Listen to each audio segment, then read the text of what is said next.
Call all nights. Trust meteorologist Mikkel Hannah Harding for your first alert.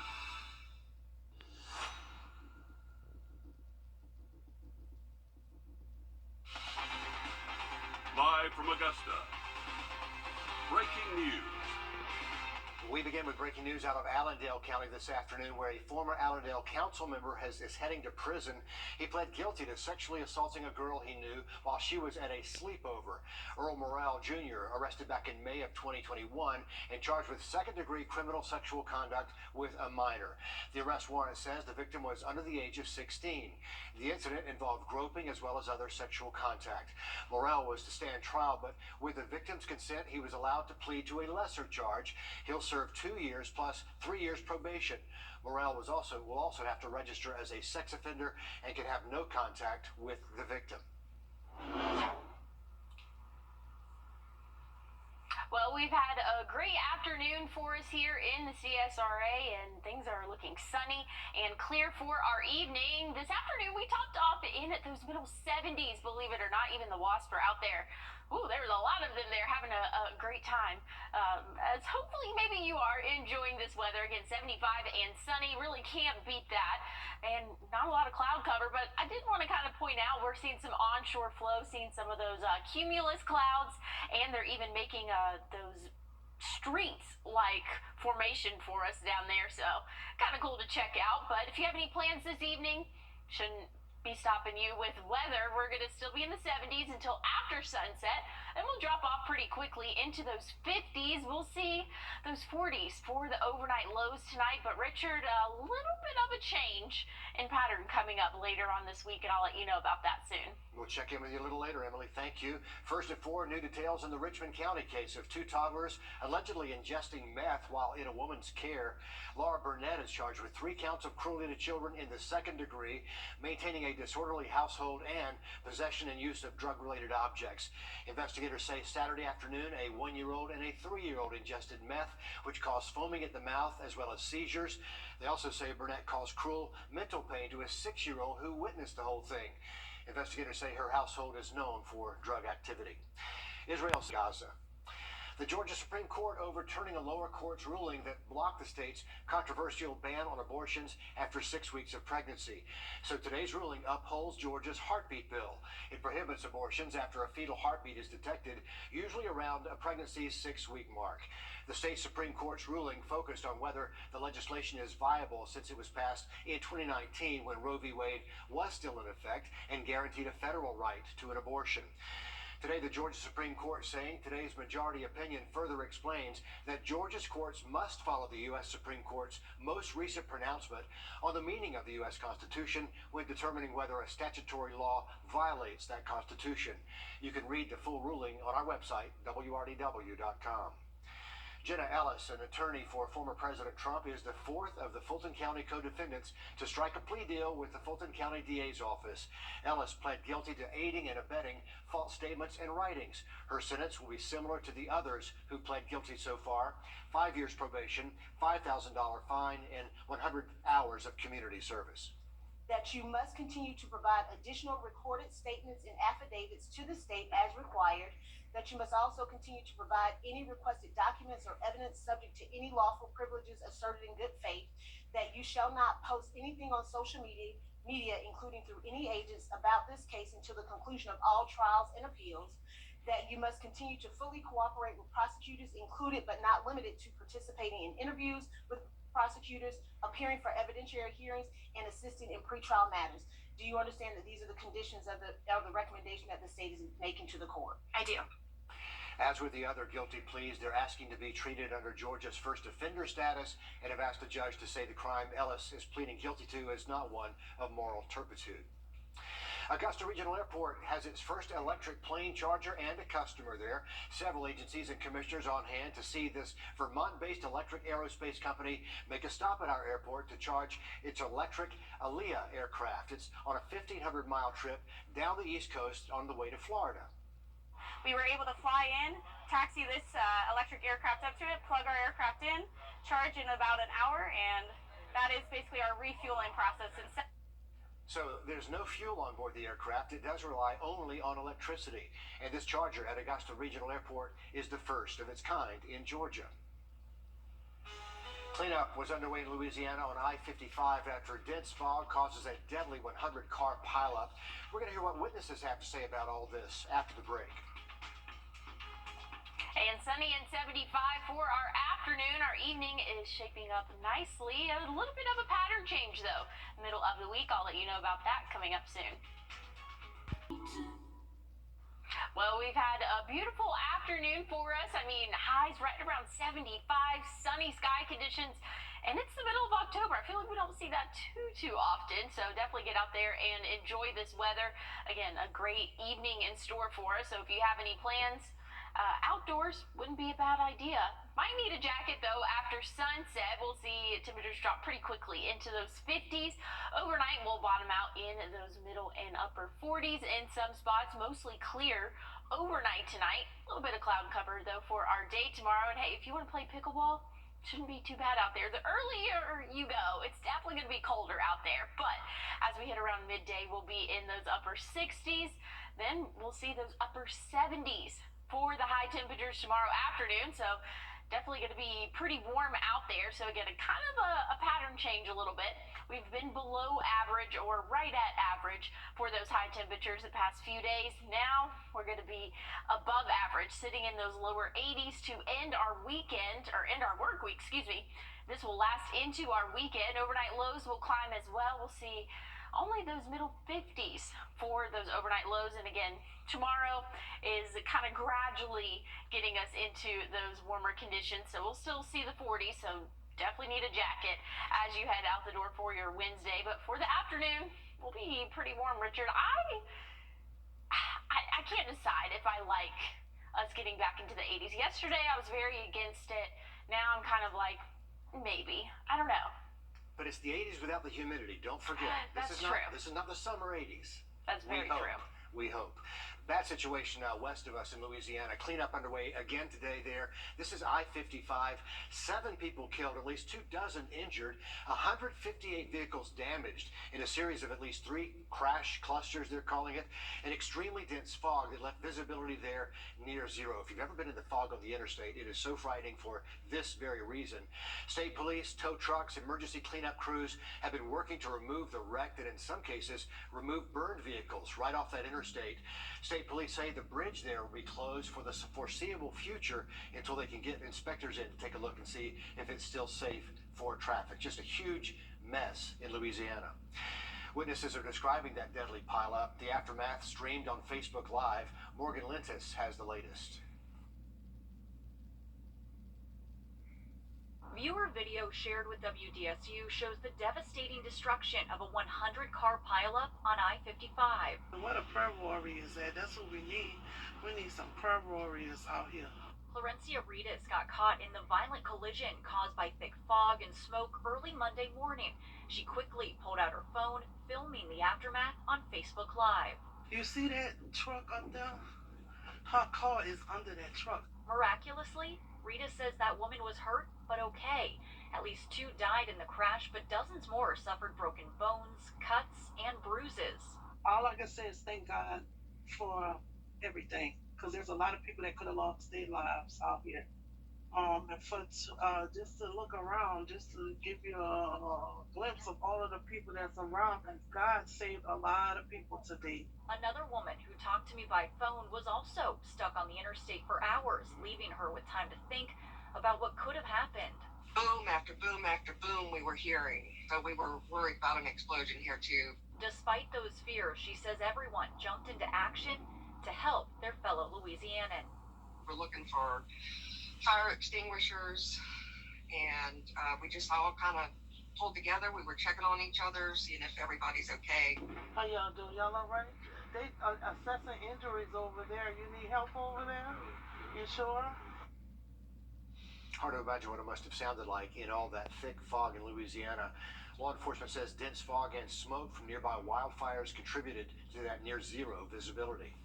We've got some new details to a story we first brought you here yesterday. Some scary moments in the sky after investigators say an off-duty Alaskan Airlines pilot tried to shut down the plane's engines in mid-flight.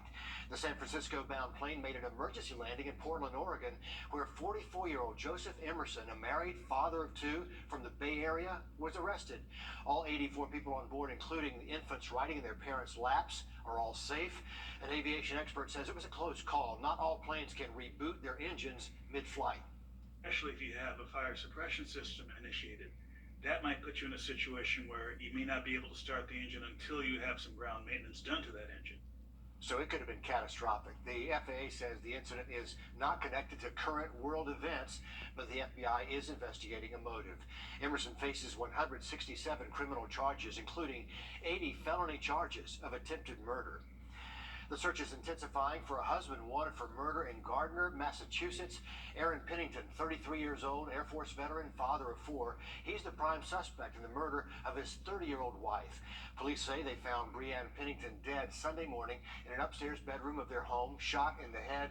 Investigators say the couple was having marital problems and Aaron had threatened suicide. Yesterday, police did find his white BMW near a campsite in Gardner, but no sign of him. Kind of petrifying, to be honest with you. Like I said, it's fairly quiet around here. People are friendly. You hardly ever see cops on this road. As for their four children, they are safe in custody of the Department of Children and Family Services. Coming up next, October, Sudden Infant Death Syndrome Awareness Month. If you have a newborn, you're going to hear from experts about what you need to do to make sure your baby is sleeping safe. Well, we'll stay in those 70s until sunset, and then we'll cool off nicely overnight tonight. Not expecting any rain for the next 7 days, but I'll have a look at your 7-day coming up. Thanks so much. You've done just an amazing job.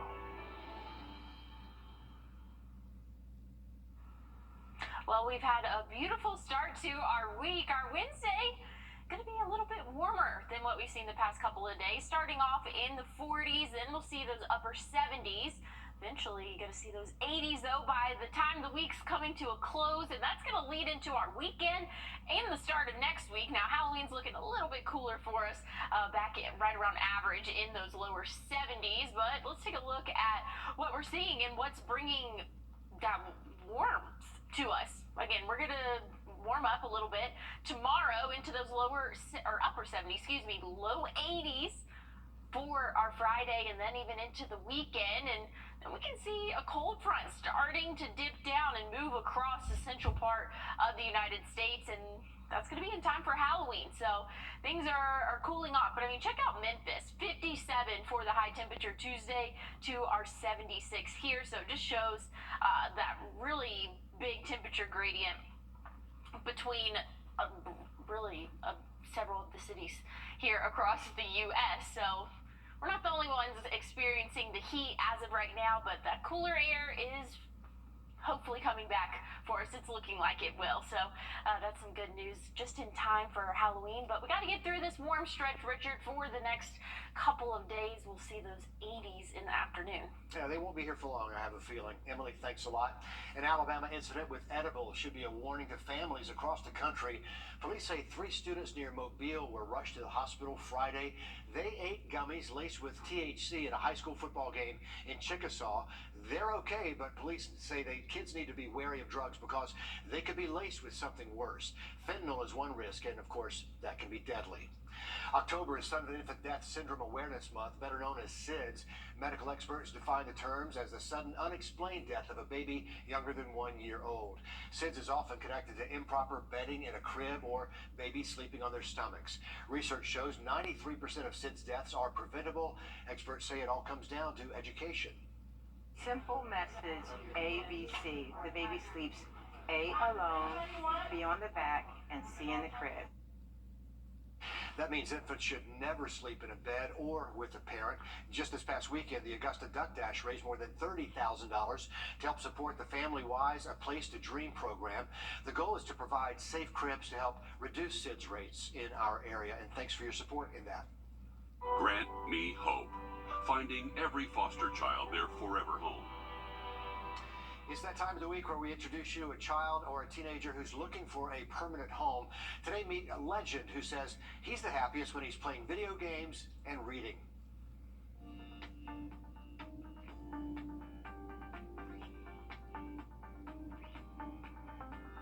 My name's Legend. I'm 17 years old.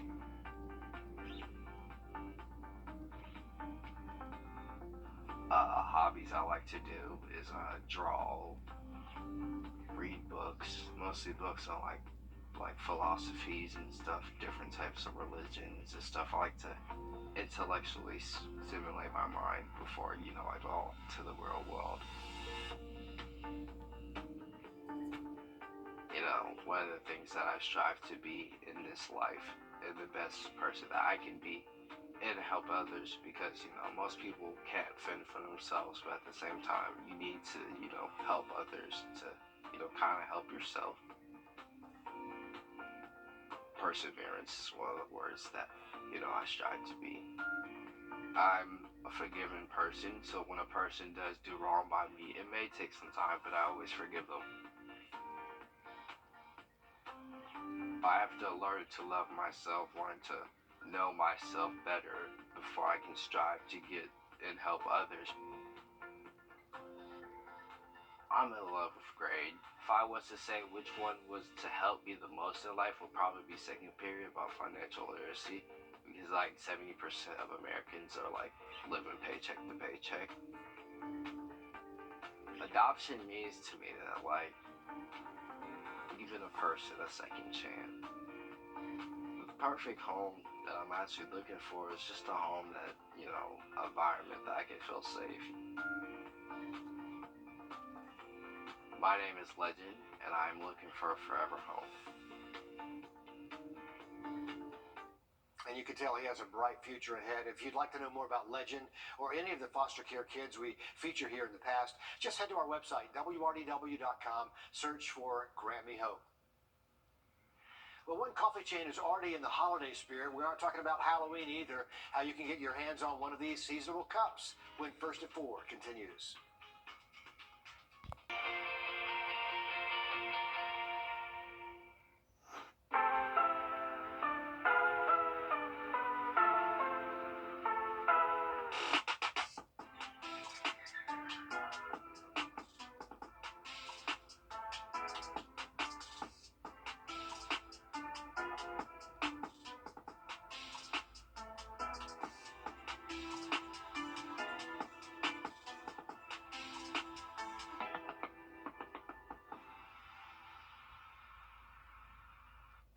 You're watching News 12, First at 4, continues.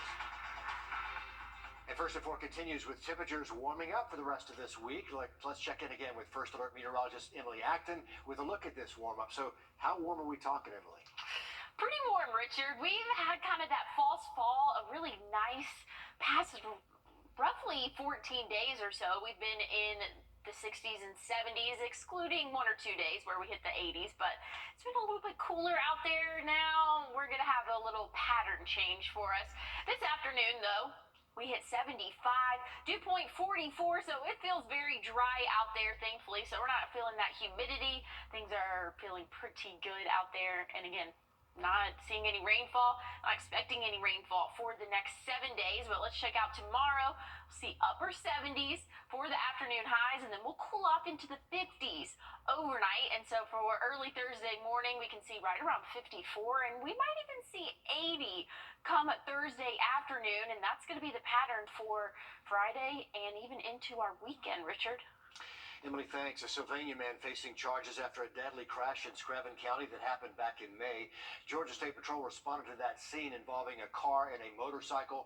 24-year-old Quincy Rashad Attaway traveling west on Pine Grove Inn Road when police say he ran a stop sign at the intersection of Burton's Ferry Road, hitting the motorcycle traveling south on Burton's Ferry.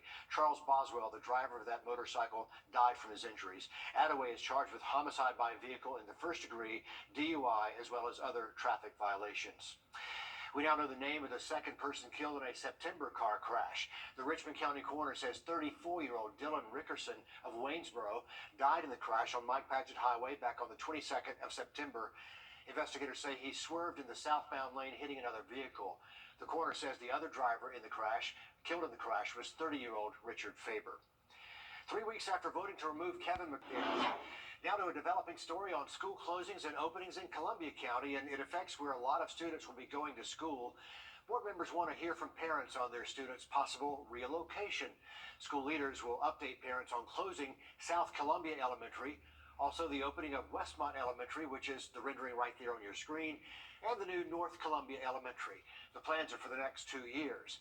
The meeting starts at 5:30 tonight at the Board of Education building on Hereford Farm Road. We're on your side with continuing coverage throughout our evening newscasts. Another rabid raccoon has been found in the area, this time in Columbia County, one of many we reported on over the last few months. The raccoon has had a possible contact with 2 vaccinated dogs last week in the Coyote subdivision on William Few Parkway. Columbia County has had 7 cases so far this year. When First at 4 returns, researchers have a better idea just how old the moon is, how scientists were able to figure it out using something from the 1970s. Well, we have a calm and dry evening in store for us. We'll see temperatures drop into the 50s, though, after sunset. I'll have another look at your forecast coming up after the break. Hi, I'm Eddie with Great Deals on Furniture. For almost 20 years, News 12 NBC 26 has helped spread our message of see it, buy it, take it home today in the Aiken-Augusta area. News 12 NBC 26 has been a great media partner by providing broadcast and digital solutions. They've helped us grow our business. Local service with a national reach. Let us show you what we can do for you on air and online. For more information, visit wrdw.com/advertise. Every parent knows when /betteryou. Some breaking news out of Washington, just to update a story we were just talking about a moment ago. Tom Emmer of Minnesota, the congressman, has dropped out now as candidate for Speaker. It happened just hours ago when it became clear he could not secure the 217 votes he needs on the House floor to win that gavel. So they're back to square one in Washington. Well, this afternoon has shaped up beautifully. We've seen temperatures in those middle 70s, sunny sky conditions, and that's headed into our evening. We're going to see that calm weather continue. We'll cool off, though. Once the sun sets, we can expect to see temperatures even in the 50s as early as 8 p.m. tonight, because, again, the sun sets now at 6:44, and we only have a little over a week, maybe 2 weeks left before daylight saving time happens, and then we're going to be in those 5 p.m. hours. So be sure to enjoy the daylight, the extra hour, however you see it, while you can. I want to take a look, though, at this morning, those lows. Some places got pretty cold. Sumter Forest saw 34 degrees this morning. Most of us, though, were in those low 40s, upper 30s. Grovetown, Waynesboro saw 38, Aiken, Butchfield 39. So we had a cold start. I know I mentioned yesterday low 40s. Some spots could see those upper 30s, and here were those some spots. But looking at the rain for the next 5 days, dry. Nowhere to be seen. Again, we're going to be calm conditions, warming up though. So we can expect to see temperatures in the 80s for our afternoons. Tomorrow might be a little bit of a struggle to see those 80s. We'll be in those upper 70s. But once we get to Thursday on through our weekend and into the start next week, we're going to see those low 80s. Looks like Halloween though, we might see a cold front push through. So our afternoon highs will be in those 70s. So a little bit cooler for our Halloween, but yeah, we have a warm stretch for the next 5 or 6 days, Richard. Not too bad, Emily. Thank you. It's been nearly a year now since 5 people were killed in a mass shooting at a club called Club Q in Colorado Springs. Now the LGBTQ nightclub says it plans to reopen at a new location. Owners say they spoke with a lot of people there, including shooting survivors and the families of victims, about plans to reopen that club. The shooter pled guilty to 5 counts of first-degree murder and 46 counts of attempted murder back in June. During the Apollo 17 mission back in 1972, the last time people actually walked on the moon, U.S. astronauts collected about 243 pounds of soil and rock samples that were returned to Earth for further study. A half-century later, crystals of the mineral zircon inside a rock fragment are giving scientists a deeper understanding about the moon's formation and the age of the moon. They found now the moon is about 40 million years older than we first thought, forming more than 4.5 billion years ago. when I'm studying the moon rocks, every time they give me surprises. Every time. So, so I think for me it's very inspirational for future missions, for future studies, maybe for some younger generations. So 4.5 billion years old, if you get that in a trivia contest coming up. The researchers used a method called atom probe mammography to confirm the age of this oldest known the solids that formed on the moon, if you want to Google that later. A 99-year-old woman has loved monarch butterflies since she was just a girl. When she moved to Iowa, she started raising them as a teacher. She used them in the classroom as a tool for students to learn the cycle of life and about kindness, too. Alyssa Gomez shares her story. Wilma Hoekstra is 99 years old, but she's loved monarch butterflies since she was a young girl. I was kind of a bug kid. We would catch little creatures to keep them in matchboxes. She began raising butterflies when she moved to Iowa, nurturing them from tiny little eggs. There, he says, you see, I can fly. I can fly. To the moment they spread their wings. As a teacher, she uses them as a tool. I just felt the monarch butterfly had such a beautiful story, such a cycle of life that we all could follow even in our own lives. They hold lessons about sacrifice. They lay their eggs, and then usually in about 2 months or so they're dead. But they're caterpillars. The little ones are growing. These are the ones now that will go all the way to Mexico for winter, then come back to Texas in the early part of May and June and start the cycle all over again. And lessons about kindness. Why would you destroy something so beautiful just because it's ugly at a point in its life?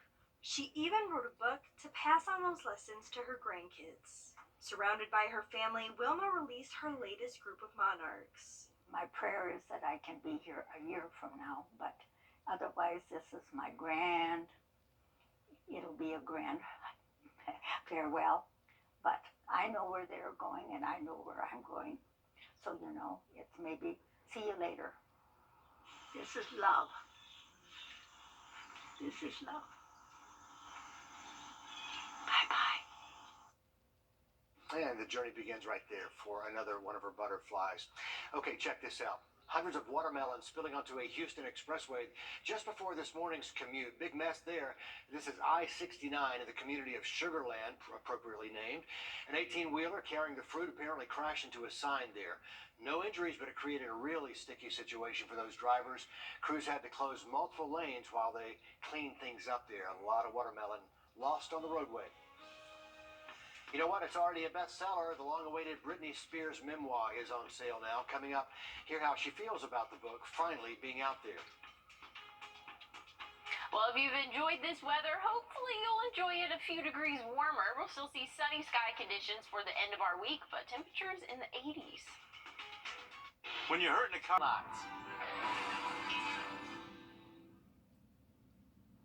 This afternoon, we saw highs in those middle 70s. We started off the morning, some spots in the upper 30s, but tomorrow, a few degrees warmer. We'll see middle 40s to start off our Wednesday, 78 for the high, and then we're going to see the 80s after that as early as Thursday, seeing, again, high right around 80. Turning into the low 80s for our weekend and the start of next week. Now, once we get into Halloween, things are looking a little bit cooler for us. We're expecting a cold front to move through, so let's kind of see what that looks like in terms of what we're seeing right now.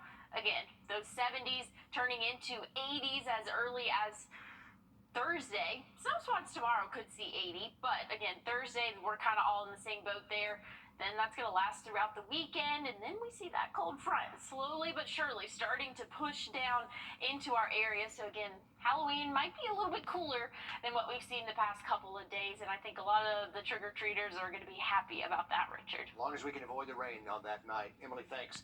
Britney Spears' new memoir is out today. The Woman in Me, already a bestseller. The book details Spears' complicated childhood, her rise to fame, an abortion she had while dating Justin Timberlake, and her time in a conservatorship.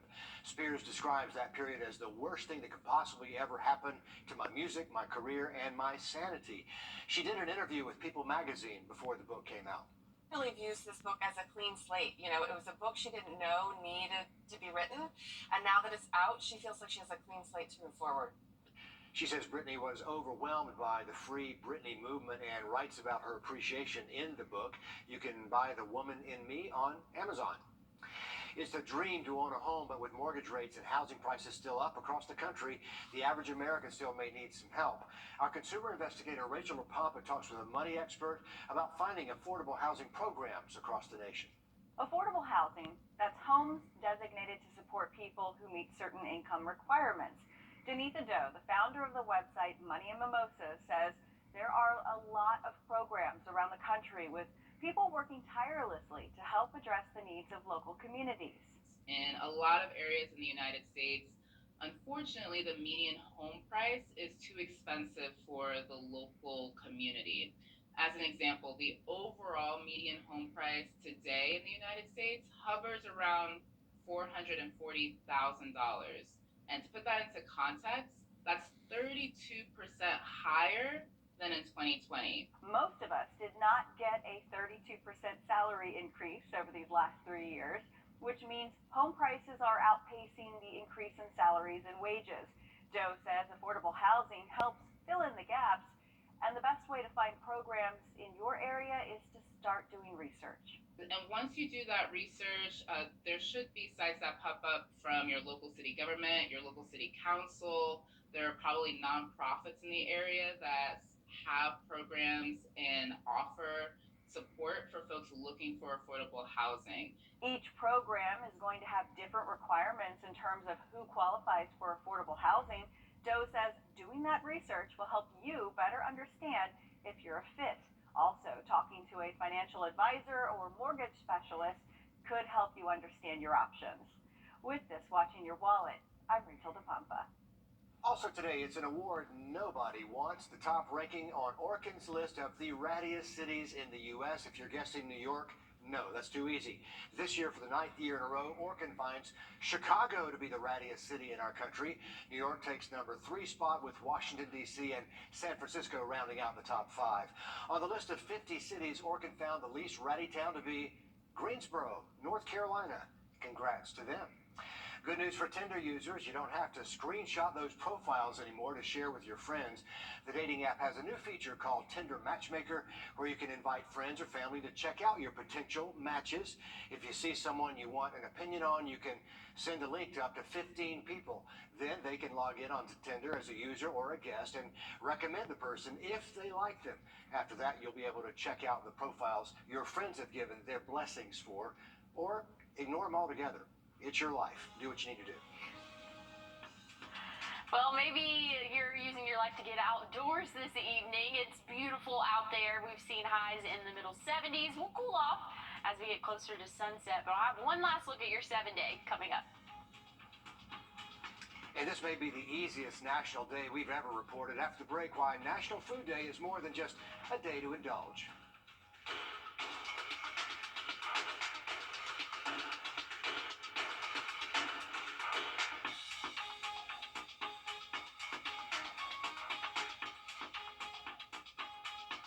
The First Alert Team, the best in Georgia. If you're living with time. A quick reminder, registration for the annual James Brown Turkey Giveaway is coming up. Dates are November 4th through the 11th. It's happening at the James Brown Arena from 9 until 11 in the morning. You're going to need a valid state ID, a current power bill, or lease agreement to register. Those turkeys are handed out at the James Brown Arena parking lot coming up November the 20th. So this might be the easiest observance to celebrate because all you have to do is have a bite to eat. Today is National Food Day, a day to shine a spotlight on eating healthy. It was first observed back in 2011. National Food Day aims to educate how healthy foods can also be affordable and sustainable. And this may be a good day to start thinking about starting that garden come the spring. Might not be the best time to plant one now, Emily. Yeah, probably not. Richard, did you celebrate National Food Day? I've been celebrating all day, yeah. I've been celebrating all year. Good idea. I've been getting ready for it. That's a safe way to go. Yeah, there you go. Anyways, those days are always so odd to me, but they're random, aren't they? They are. It's like they should have left shoe day or something. They probably do. I guarantee they do. You can Google National whatever day, and it'll take you to that site where they get these things. I'm gonna Google it. Anyways, looking at our temperatures this evening, slowly but surely going to cool off overnight. This afternoon we saw highs in the 70s, and then we'll see those upper 40s for the overnight low. So we'll cool off pretty quickly after sunset, which is at 6:44. Again, to start off our Wednesday, might want to have a jacket on because it's going to be a little bit chilly out there. And hey, if you play pickleball, play any sports, maybe go for a run in the morning, definitely recommend having a jacket there. But once you get to midday, things are going to be warming up for us, and then we'll top off in the upper 70s tomorrow afternoon. So warmer weather is in store for us, and this is actually going to be one of the cooler days out of the next 5 to 7 days, because we'll see the 80s again once we get to Thursday, and that's going to last throughout our weekend. Cold front looking to come into play coming next Tuesday, which is Halloween. So hopefully those trick-or-treaters have some costumes with some layers to them, Richard.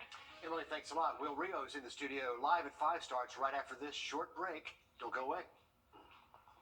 Introducing the first